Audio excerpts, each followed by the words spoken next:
Man, Trump is not playing with Iran. Keep in mind, just a few years ago, U.S. leaders were meeting with Iranian leaders saying, "How much free money do you want?" while Iranians were in the streets screaming, "Death to America."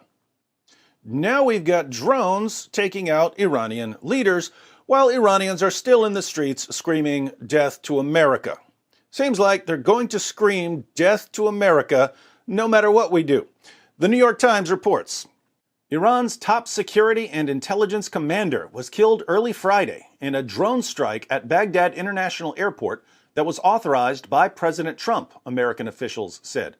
The commander, Major General Qassim Suleimani, who led the powerful Quds Force of the Islamic Revolutionary Guards Corps, was killed along with several officials from Iraqi militias backed by Tehran when an American MQ-9 Reaper drone fired missiles into a convoy that was leaving the airport. General Suleimani was the architect of nearly every significant operation by Iranian intelligence and military forces over the past 2 decades, and his death was a staggering blow for Iran at a time of sweeping geopolitical conflict. The strike was also a serious escalation of Mr. Trump's growing confrontation with Tehran, one that began with the death of an American contractor in Iraq in late December. Now, I have to confess, I don't trust politicians at all. I don't trust Democrat politicians. I don't trust Republican politicians. The sort of politician I would trust would probably never be elected.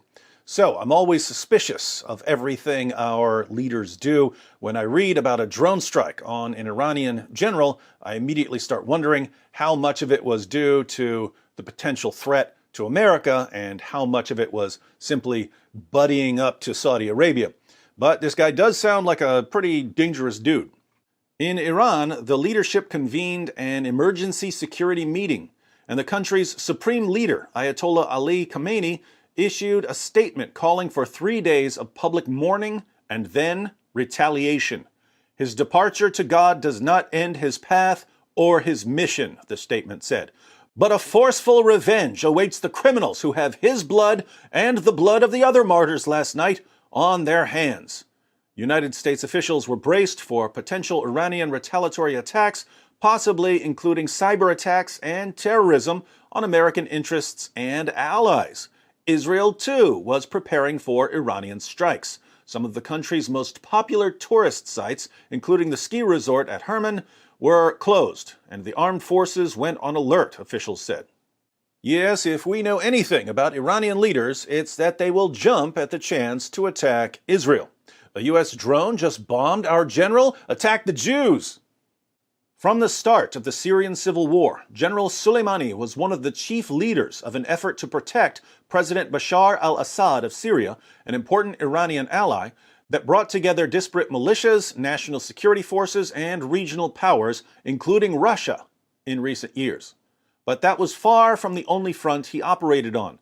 American officials accused General Soleimani of causing the deaths of hundreds of soldiers during the Iraq War when he provided Iraqi insurgents with advanced bomb-making equipment and training. They also say he has masterminded destabilizing Iranian activities that continue throughout the Middle East and are aimed at the United States, Israel, and Saudi Arabia. General Soleimani was actively developing plans to attack American diplomats and service members in Iraq and throughout the region, the Pentagon said in a statement. General Soleimani and his Quds Force were responsible for the deaths of hundreds of American and coalition service members and the wounding of thousands more. It did not elaborate on the specific intelligence that led them to carry out General Soleimani's killing. The highly classified mission was set in motion after the American contractor's death on December 27th during a rocket attack by an Iranian-backed militia, a senior American official said. In killing General Soleimani, Mr. Trump took an action that Presidents George W. Bush and Barack Obama had rejected, fearing it would lead to war between the United States and Iran.